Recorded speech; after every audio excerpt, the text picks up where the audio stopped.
দূর থেকে দেখে মনে হবে ইট পাথরে গড়া কোনো একটি ভবন, কিন্তু শুনলে অবাক হবেন পুরো ভবনটি নির্মাণে ব্যবহার করা হয়েছে পরিত্যক্ত প্লাস্টিকের বোতল।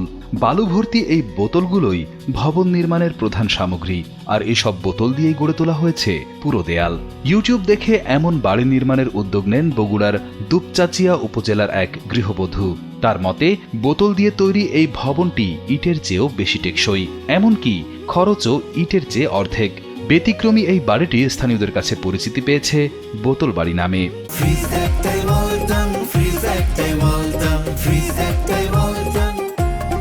মানে আমাদের আরো কম হইতো যদি গাড়ি ভাড়া না লাগতো, এরপর আপনার লেবার খরচ আছে, এতে বেশি গেছে, আর নয়তো এটার তুলনায় অর্ধেক খরচ হয়। টুম্পা আক্তার নামে ওই গৃহবধূ ইউটিউব দেখে বোতল দিয়ে বাড়ি নির্মাণের উদ্যোগ নেন।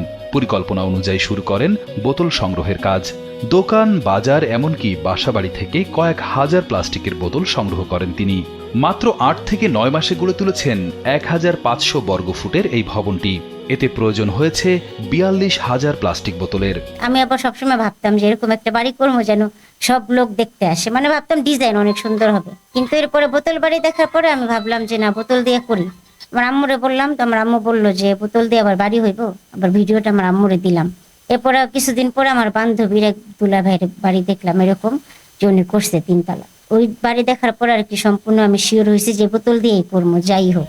প্রথম তলা নির্মাণের পর এখন দ্বিতীয় তলার কাজ শুরু করার কথা ভাবছেন টুম্পা আক্তার। সেখানে প্রয়োজন আরো ২৫,০০০ বোতল। কাজ শেষ হওয়ার পর পুরো দেয়াল প্লাস্টার করে রঙিন করে তোলার স্বপ্ন এই গৃহবধূর। এভাবে হইব না আপা, বাড়ির দেওয়াল ভাঙা পড়ে যাবো, সেই অনেক কথা বললো। প্রথম যখন কাজ করলো প্রথম দিন, তারপরে বললো যে না আপা, এটা দিয়ে কাজ করলে ইটের চেতে শক্ত হবে। এদিকে বোতল বাড়ি খ্যাত এই ব্যতিক্রমী বাড়িটি দেখতে প্রতিদিন ভিড় জমান স্থানীয়রা।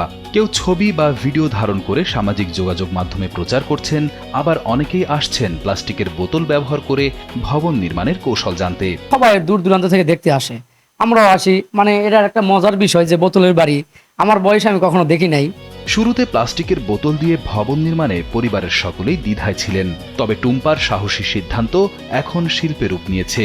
পরিত্যক্ত প্লাস্টিকের বোতল ব্যবহার করে গড়ে তুলেছেন নিজের স্বপ্নের বাড়ি। রিয়াদ হোসেন, কালবেলা।